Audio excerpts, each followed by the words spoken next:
ওম পথের সঞ্চয়। রুদ্রমূর্তি লইয়া পরমেশ্বর বিশ্ব ব্রহ্মাণ্ড শাসন করিতেছেন। ইহাই তাহার চূড়ান্ত রূপ নহে। পরম স্নেহে বিগলিত হইয়া তিনি জগৎ পালন করিতেছেন। তাহার এই করুণাঘন মূর্তিও তাহার চূড়ান্ত রূপ নহে। তিনি তোমার সহিত অভিন্ন হইয়া তাহার সহিত তোমাকে অভেদ করিয়া নিরন্তর যে অনির্বাচনীয় লীলা রসের সৃজন করিতেছেন, তাহা তাহার অতি প্রচ্ছন্ন প্রকাণ্ড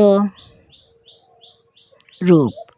সেই রূপটি তাহার যে দেখে নাই, সে তাহার কিছুই দেখে নাই। ওম পথের সঞ্চয়।